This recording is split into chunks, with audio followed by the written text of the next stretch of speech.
தந்தி தொலைக்காட்சி நேயர்களுக்கு வணக்கம். நல்லதை சொல்வோம், நல்லதை செய்வோம், நல்லதே நடக்கும். ஒரு வாழ்க்கையில் நல்லது நடக்க வேண்டும் என்று சொன்னால் நல்லதை சொல்ல வேண்டும், நல்லதை செய்ய வேண்டும். அந்த அடிப்படையில் இன்றைக்கு 1/9/2015 செவ்வாய்க்கிழமை உத்திரட்டாதி நட்சத்திரம் காலை 11:54 வரை, பிறகு ரேவதி நட்சத்திரம். இன்றைக்கு நான் உங்களுக்கு சொல்ல இருக்கிற ஒரு நல்ல கருத்து, ஆணி அடி போட்டாலும் கூனி குடியேறாதே என்பது ஒரு பழமொழி. அடுத்து சித்திரை அப்பன் தெருவிலே, இந்த இரண்டும் ஜோதிட சம்பந்தப்பட்ட பழமொழிகளிலே உரியது. ஆனி மாதம் என்று வருகிற பொழுது ஒரு வீடு கட்ட தொடங்குகிறோம் என்றால் அதிலே அடி போடலாம், ஆனால் பங்குனியிலே குடியேறாதே என்பார்கள். பொதுவாகவே ஆனி பங்குனி இரண்டிலும், அந்த 2 மாதங்களிலும் வீடு சம்பந்தப்பட்ட புது முயற்சிகளில் ஈடுபடக்கூடாது என்று சொல்லி வைத்திருக்கிறார்கள். அதற்கு காரணம் என்ன என்று சொன்னால், அந்த சூரிய பலம் மற்ற கிரகங்களின் பலத்தை பொறுத்து முற்காலத்திலே சொல்லி இருக்கலாம். எனவே தான் ஆணி அடி போட்டாலும் கூனி குடியேறாதே. அதற்காக நாம் வாடகை வீட்டிலே குடியேறுகின்ற பொழுது கூட சிலர் அப்படித்தான் பார்க்க வேண்டுமா என்பார்கள். வாடகை வீடு என்றால் வேறொன்றும் நாம் கருத வேண்டியது இல்லை. ஆனால் புதிதாக வீடு கட்டி குடியேறுபவர்கள் பங்குனியிலே குடியேறக்கூடாது என்று ஒரு நியதி வகுத்திருக்கிறார்கள். அதே போல் சித்திரைக்கு ஒன்று சொல்லியிருக்கிறார்கள். சித்திரை அப்பன் தெருவிலே. பல பேர் என்ன சொல்லுவாங்க, சித்திரை மாதம் ஒரு குழந்தை பிறந்தால் அந்த குழந்தை பிறந்த உடனே தகப்பனார் வேலை வெட்டியெல்லாம் போய் தெருவுக்கு வந்து விடுவார், அதனாலே தான் சித்திரை அப்பன் தெருவிலே என்று போட்டிருக்கிறது என்று சொல்வார்கள். நாம் அப்படி அதன் பொருளை கொள்ளக்கூடாதாம். பொதுவாக சித்திரை மாதத்திலே சித்திரை நட்சத்திரம் வருகின்ற பொழுது கிழமையும் வெள்ளிக்கிழமையாக இருந்து ஆண் குழந்தை பிறந்தால் பெற்றோர்களின் முன்னேற்றத்திற்கு சிறு தடைகள் உருவாகலாம். வெள்ளிக்கிழமை பிறந்தால் கொள்ளிக்கு ஆகாது என்பார்கள். அந்த உறவிலே சிறு தடைகள் ஏற்படலாம். எனவே தான் சித்திரை மாதம் குழந்தை பிறக்கக்கூடாது என்று நியதி வகுத்திருக்கிறார்கள். ஆடி மாதத்தில் என்ன செய்வார்கள், ஆடிக்காக அழைக்கிறோம் என்று சொல்லி கூட்டி சென்று விடுவார்கள். சித்திரையிலே அவர்கள் ஒன்றாக இணைந்தால் ஆடி மாதத்திலே குழந்தை பிறக்கலாம். அதே போல் ஆடி மாதத்திலும் குழந்தை பிறக்கக்கூடாது என்ற ஒரு நியதி இருக்கிறது. ஆடியிலே குழந்தை பிறந்தாலும் அந்த வீட்டை ஆட்டி வைத்து விடும் என்று சொல்வார்கள். சித்திரையில் குழந்தை பிறந்தால் தெருவுக்கு வரக்கூடிய சூழ்நிலை உருவாகும் என்று சொல்வதை நீங்கள் நினைத்து வருத்தப்பட வேண்டியது இல்லை. அதற்காகவே மிக அற்புதமான வழிபாடுகள் இருக்கின்றன. சித்திரகுப்தன் என்ற ஒரு வழிபாடு இருக்கின்றது. அது மட்டுமல்ல, சித்திரை மாதத்திலே பிறந்தவர்கள் எல்லாம் எந்த சிவாலயத்திற்கு சென்றாலும் பிரம்மாவை வழிபட வேண்டும். பிரம்மன் தான் படைப்பு தெய்வம். அவர் படைப்பதற்கு காரணமாக இருந்தவர் பிரம்மா. சித்திரை மாதத்திலே பிறக்க வைத்தவர் யார்? பிரம்மா தான் படைக்க வைத்தார்.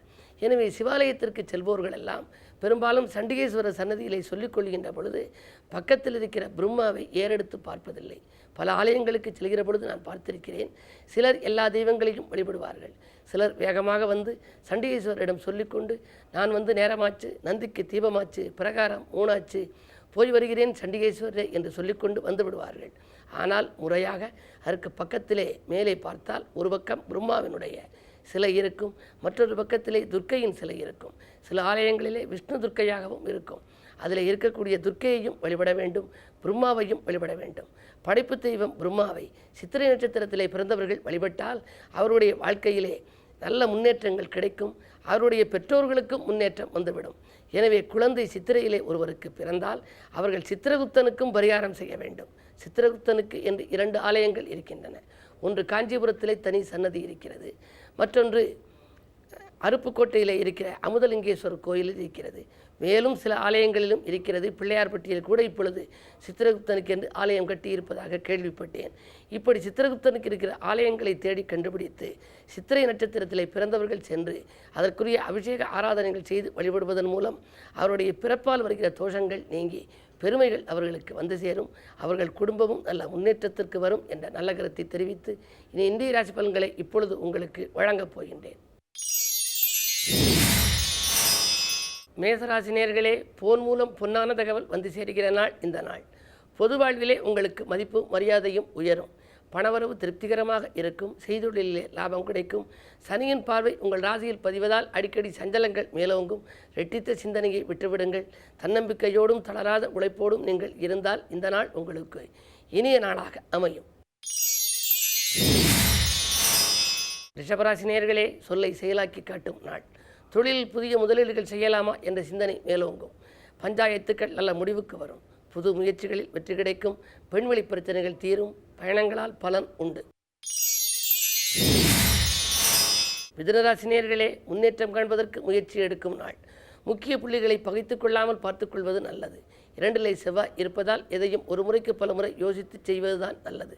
தொலைபேசி வழி தகவல் தொழிலுக்கு உறுதுணையாக இருக்கும்.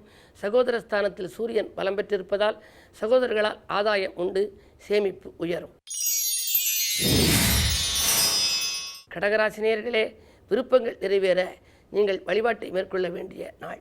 இன்றைக்கு செவ்வாய் சுக்கிரன் இரண்டும் இணைந்திருக்கிறார்கள். சுக்கிர மங்கள யோகம் என்று கூறப்படுகிறது. கிழமையும் செவ்வாய் என்பதனாலே முருகப்பெருமானை வழிபட்டால் முன்னேற்றங்களின் உங்களுக்கு வந்து சேரும். புது முயற்சிகளில் மாலை நேரத்தில் அனுகூலங்கள் கிடைக்கும். ஆரோக்கியம் சீராகி ஆனந்தப்படுத்தும். விலகிச் சென்ற உறவினர்கள் விரும்பி வந்து சேருவர். சிம்மராசினியர்களே, உங்களுக்கு சந்திராஷ்டமம். எனவே நீங்கள் சஞ்சலங்கள் ஏற்படாமல் இருக்க இன்றைக்கு வழிபாட்டை மேற்கொள்ள வேண்டும். எதையும் யோசித்து செய்யுங்கள். இறைவனை பூசித்து செய்யுங்கள். இறைவன் திருநாமங்களை வாசித்து செயல்படுவதுதான் நல்லது. சூரியனோடு குரு கூடியிருப்பதால் ஓரளவு பாதகங்கள் குறையலாம்.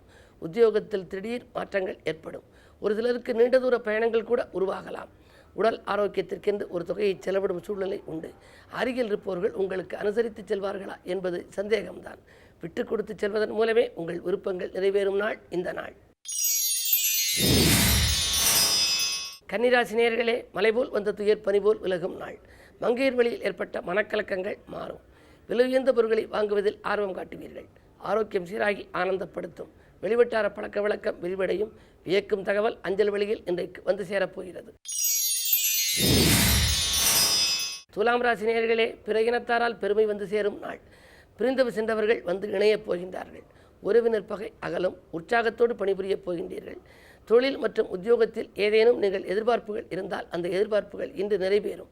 கிழமை செவ்வாய் 2ஆம் இடத்திற்கும் 7ஆம் இடத்திற்கும் அதிபதியானவர் செவ்வாய். எனவே வாழ்க்கை தேவைகள் பூர்த்தியாக இன்றைக்கு நீங்கள் முருகப்பெருமானை வழிபாடு செய்யுங்கள். உங்கள் வளர்ச்சியை கூட்டிக் கொள்ளுங்கள். விருச்சிக ராசினியர்களே, உங்களுக்கெல்லாம் பார்க்கும் குருவால் பணவரவு திருப்தி தரும் நாள். குரு 2ஆம் இடத்தை பார்க்கிறார். எனவே வரவு திருப்திகரமாக இருக்கும். அது மட்டுமல்ல, வாங்கல் கொடுக்கல்களை ஒழுங்கு செய்து கொள்வீர்கள். அரசு வழி சலுகைகள் எதிர்பார்த்தபடி கிடைக்கும். உத்தியோகத்தில் இருப்பவர்களுக்கு உயர்வும் ஊதிய உயர்வும் வந்து சேரும்.